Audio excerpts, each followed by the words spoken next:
Hello, this is Nathan Wood, pastor of North Dayton Baptist Church, and welcome to day 145 of the McShane reading plan. So glad you could join us today.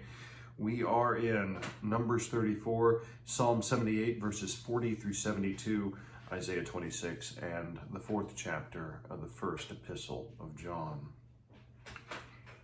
1 John 4, I'm not going to delve too much into it. It's a very rich chapter, but I'm going to kind of punt it to the next time we read it, but I want to hit a couple highlights. First off,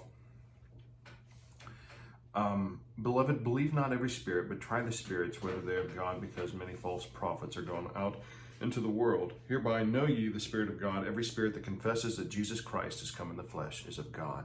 Ladies and gentlemen, he came in the flesh the first time, and he did not just come spiritually. He was not just some man that was inspired. He was God incarnate and is God incarnate. He has scars in his hand at the right hand of the Father today. And he lives forevermore. Death did not hold him, but he gave his life. He was slain for you and me. He indeed lived and died and rose again. And folks, he came in the flesh the first time. He's coming in the flesh the second time for multiple reasons. Number one, he's coming to step out on the cloud, to call his church home, to rescue his bride. He's coming to remake the earth. He's coming to reward his saints, both in, well, not both, but throughout all dispensations and ages. But he is coming to fulfill the promise to himself. Yes, certainly. And he deserves to rule and to reign. But he promised Israel and the line of David a sure seed in the land, a kingdom and a dynasty that would last forever. And in Numbers 34, Moses is given by God.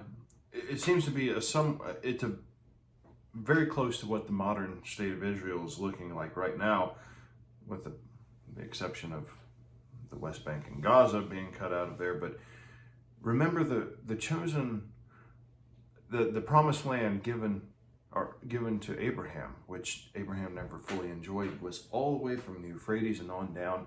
And what is the brook of Egypt to the river of Egypt? Is it talking about the Nile? Is it talking about a wadi or a little brook that goes down through southern, what would be around in the Sinai Peninsula? Well, folks, it rightly does and does not matter. For one thing, even if the border is not the Nile, Israel has not enjoyed the full control of the entire promised land yet. But folks, the King of Israel is going to rule the entire world from Jerusalem. Mark it down. We have in Psalm 78 a promise of the coming of the Lord. He affirmed. Verse 70, he chose David his servant and took him from the sheepfolds. He refused the tabernacle of Joseph and Ephraim.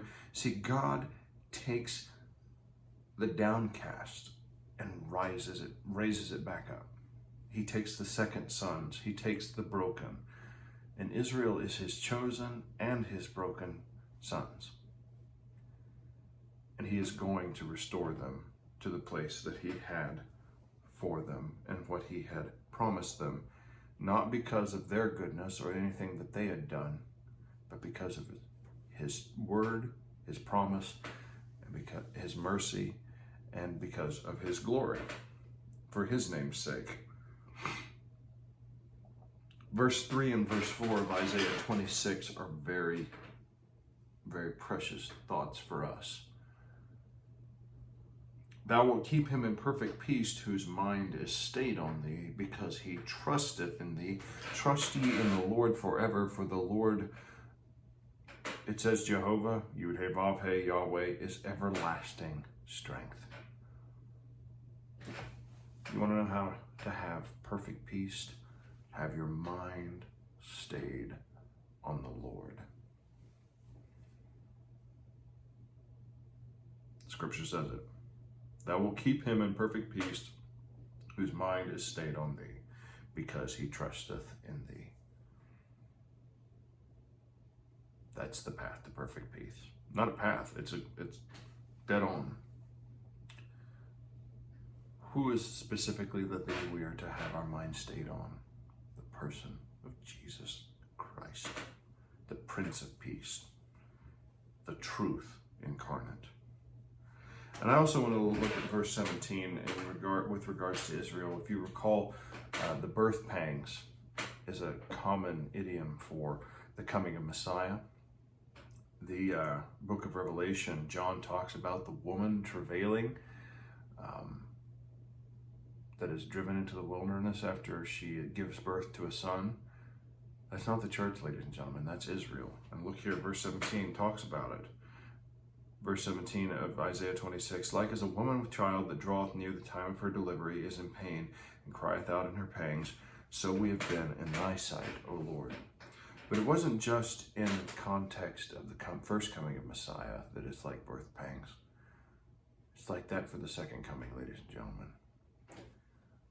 When we talk about birth pains, we talk about, in modern terms, we talk about convulsions. Or excuse me, not contractions. That's the right word. Contractions. Bursts of pain of varying degrees of length, reminding us of the brokenness of the world and how the earth groans for the coming of her Creator, for the feet of the blessed Holy One of Israel that spoke the world into existence, a yearning for his feet to touch this earth once again. The earth quakes and groans. Creation is just absolutely in turmoil and chaos. He keeps it in order, but